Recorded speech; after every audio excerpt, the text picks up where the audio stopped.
긴 전쟁이 계속되면서 사울의 집은 약해지고 다윗의 집은 강해집니다. 다윗이 헤브론에서 6명의 아들을 낳았습니다. 아브넬은 사울의 첩 리스바의 문제로 이스보셋의 책망을 받고 다윗에게로 넘어옵니다.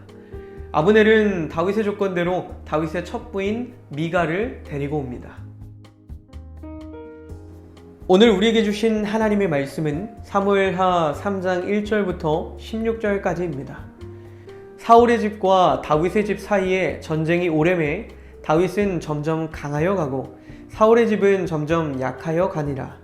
다윗이 헤브론에서 아들들을 낳았으되 맏아들은 암논이라. 이스라엘 여인 아히노암의 소생이요 둘째는 길르압이라. 갈멜 사람 나발의 아내였던 아비가일의 소생이요 셋째는 압살롬이라. 구슬왕 달메의 딸 마야가의 아들이요 넷째는 아도니아라. 학깃의 아들이요 다섯째는 스바다라. 아비달의 아들이요 여섯째는 이드르암이라. 다윗의 아내 에글라의 소생이니 이들은 다윗이 헤브론에서 낳은 자들이었더라. 사울의 집과 다윗의 집 사이에 전쟁이 있는 동안에 아브넬이 사울의 집에서 점점 권세를 잡으니라. 사울에게 첩이 있었으니 이름은 리스바요 아예의 딸이더라.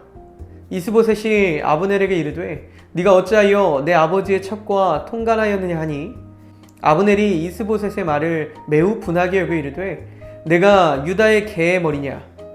내가 오늘 당신의 아버지 사울의 집과 그의 형제와 그의 친구에게 은혜를 베풀어 당신을 다윗의 손에 내주지 아니할거늘 당신이 오늘 이 여인에게 관한 허물을 내게 돌리는도다. 여호와께서 다윗에게 맹세하신 대로 내가 이루게 하지 아니하면 하나님이 아브넬에게 벌 위에 벌을 내리심이 마땅하니라.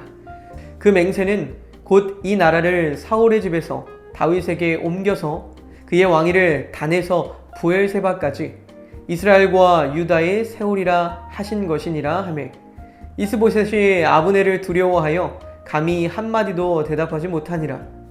아브넬이 자기를 위하여 전령들을 다윗에게 보내어 이르되 이 땅이 누구의 것이니이까. 또 이르되 당신은 나와 더불어 언약을 맺사이다. 내 손이 당신을 도와 온 이스라엘이 당신에게 돌아가게 하리이다 하니 다윗이 이르되 좋다. 내가 너와 언약을 맺거니와 내가 내게 한 가지 일을 요구하노니 나를 보러 올 때에 우선 사울의 딸 미가를 데리고 오라. 그리하지 아니하면 내 얼굴을 보지 못하리라 하고 다윗이 사울의 아들 이스보셋에게 전령들을 보내 이르되 내 처 미가를 내게로 돌리라. 그는 내가 전에 블레셋 사람의 포피 100개로 나와 정원한 자니라 하니 이스보셋이 사람을 보내 그의 남편 라이스의 아들 발디엘에게서 그를 빼앗아 오매 그의 남편이 그와 함께 오되 울며 바후림까지 따라왔더니 아브넬이 그에게 돌아가라 하매 돌아가니라. 아멘.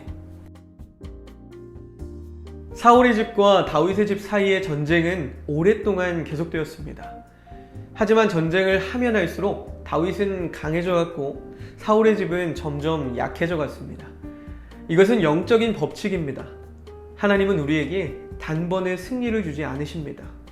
이와 같이 계속되는 영적인 전쟁은 우리가 하나님의 말씀을 지켜 행하는지에 대한 점검이 되고 더 강한 대적으로부터 받게 될지 모르는 그 해를 막아주는 것이기도 합니다. 하지만 궁극적으로 우리가 승리하게 될 것은 완벽하게 보장되어 있습니다. 한편 다윗의 집이 점점 강해져 가는 것은 헤브론에서 낳은 여러 명의 왕자의 이름을 통해서도 확인할 수 있습니다. 하지만 다윗이 받아들인 많은 첩과 이방 왕과 맺은 정약 결혼 등은 숨어있는 재앙의 씨앗이기도 했습니다. 이스보셋은 아브넬이 아버지의 첩인 리스바와 간통한 사실에 대해서 책망했습니다. 그러자 아브넬은 도리어 그깟 일 하나로 그의 집안을 보호해준 자신을 비난할 수 있느냐며 화를 냈습니다. 그리고 이제 다윗 왕이 온 나라를 차지하도록 내가 돕겠다면서 큰 소리를 쳤습니다. 하지만 이 같은 엄포를 들으면서도 왜 이스보셋은 한마디도 할 수 없었을까요? 왜냐하면 사울의 집의 실세는 왕이 아니라 아브넬이었기 때문입니다. 자기 권력을 유지하기 위해서 이스보셋을 허수아비 왕으로 세웠던 아브넬이 이제는 올바른 이유로 자기를 책망하는 이스보셋을 배반하고 다윗과 손을 잡으려고 하고 있는 것입니다.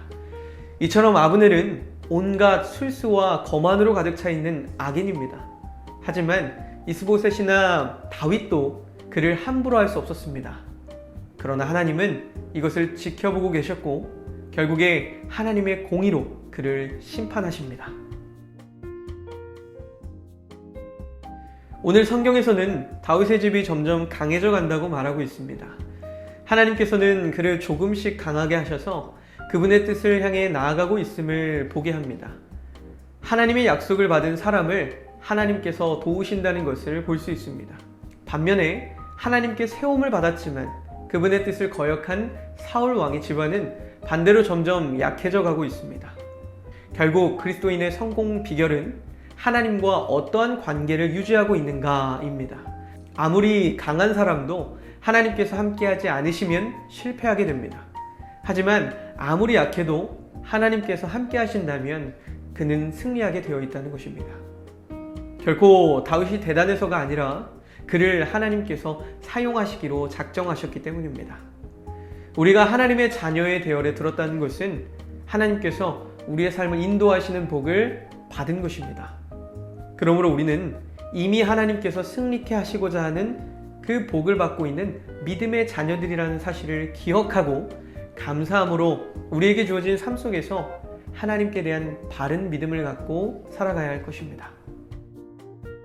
아브넬은 사울의 집안을 지탱하는 데 자신이 큰 도움을 주었다는 것으로 인해서 교만에 빠져 있었습니다. 아브넬이 사울 왕과의 충성을 다한 것은 자신의 정치적인 야욕 때문이었다는 것이 여실히 드러나는 행동이었습니다. 아브넬이 아버지 사울 왕의 후궁을 범한 일을 지적했던 이스보셋에 대해서 잘못을 뉘우치기보다는 오히려 자신의 행한 공을 내세우며 정당화시킵니다. 결국 자신은 어떠한 잘못을 행해도 왕을 세우는 데 공이 있었기 때문에 지적하지 말아야 한다고 말하는 것입니다. 이러한 모습은 비단 아브넬의 모습만이 아닙니다. 교회에서 봉사와 물질로 잘 섬기는 사람 가운데 아브넬처럼 자신의 공을 내세우면서 잘못에 대해 지적하면 아브넬처럼 행하는 사람들이 있습니다. 진정한 하나님의 사람은 자신의 잘못이 지적될 때 그 잘못을 인정하고 회개할 줄 아는 사람입니다. 결단기도 함께 읽겠습니다. 사랑의 하나님, 저의 잘못이 드러났을 때에 용서를 구하게 하시며 회개할 수 있게 된 것에 감사하게 해주세요. 예수님의 이름으로 기도합니다. 아멘.